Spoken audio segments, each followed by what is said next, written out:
And ప్రతినిధి బాణంలో నాలో నేను బాణం అసలు మర్చిపోయాను, కానీ ఆ సాంగ్ ఎంత బాగుంటుంది. అప్పట్లో అసలు కంప్లీట్ గా రివైండ్ లో ఆ సాంగ్ ఒక 10 సార్లు చూసేవాళ్ళం.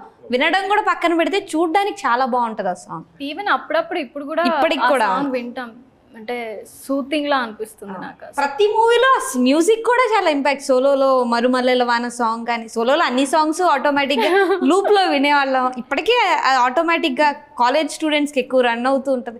అలా మాక్సిమం అన్ని మూవీస్ లో అలాంటి ఒక ఇంపాక్ట్. జో అచ్యుతానందలో సాంగ్, నేను ఒక లాలన ఒక దీవెన, ఎగ్జాక్ట్లీ నైట్ టైం రోజు పడుకునే ముందు మా సిస్టర్ ఆ సాంగ్ వింటది ఖచ్చితంగా. అలా ఏదో ఒక సాంగ్ లైఫ్ లో ఒక ఇంపాక్ట్ అయిపోయింది. అండ్ మీ ప్రతినిధి ఇంపాక్ట్ ప్రతినిధి 2 మీద ఏమన్నా ఉంటుందా? కంటిన్యూషన్ ఆఫ్ క్యారెక్టర్ లాగే ఉంటుంది. Okay, C he's a journalist. అప్పుడు దాంట్లో కూడా జర్నలిస్ట్, దీంట్లో కూడా జర్నలిస్ట్. అండ్ సిస్టమ్ని క్వశ్చన్ చేసే క్యారెక్టర్. సో అది ఒక స్టైల్లో వెళ్తే ఇది ఒక స్టైల్లో వెళ్తుంది. బట్ ఇట్ హ్యాస్ రిజంబ్లెన్సెస్ దాంట్లో దీంట్లో. There are character side shades అయితే సిమిలర్గా ఉంటాయని నా ఫీల్.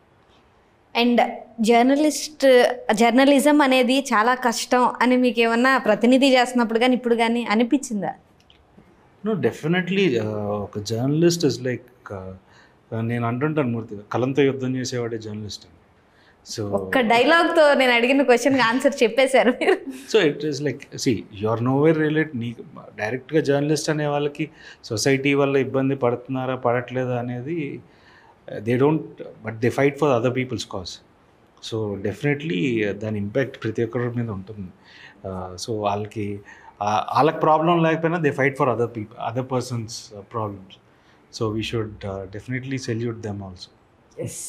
అండ్ అంటే ఇది పొలిటికల్ బేస్డ్ అనిపిస్తుంది కాబట్టి ఎక్కడి నుంచన్నా మీకు ఈ మూవీ ఆపాలి ఇలాంటి ఒక ప్రెషర్ ఎక్కడి నుంచన్నా వచ్చిందా?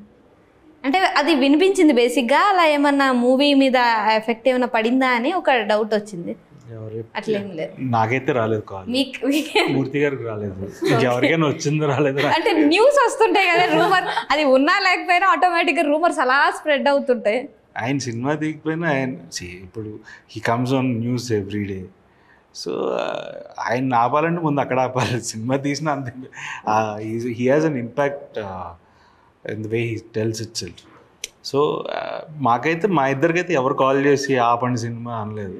C definitely there'll be pros and cons. See ఇప్పుడు 100% ఒకరు నచ్చుతారనేది అబద్ధం. సో డెఫినెట్గా ఏంటంటే, because of my inclination towards a family, my family పరంగా అవ్వచ్చు, ఈ సినిమా మీద కూడా ఖచ్చితంగా every one will have their own opinion. So దాన్ని నేను క్వశ్చన్ చేయడానికి లేదు. బట్ మై స్టాండ్ ఏంటంటే, we're not trying to degrade or promote any. సిస్టంలో జరిగే వాటిని ప్రశ్నిస్తున్నాం అంతే.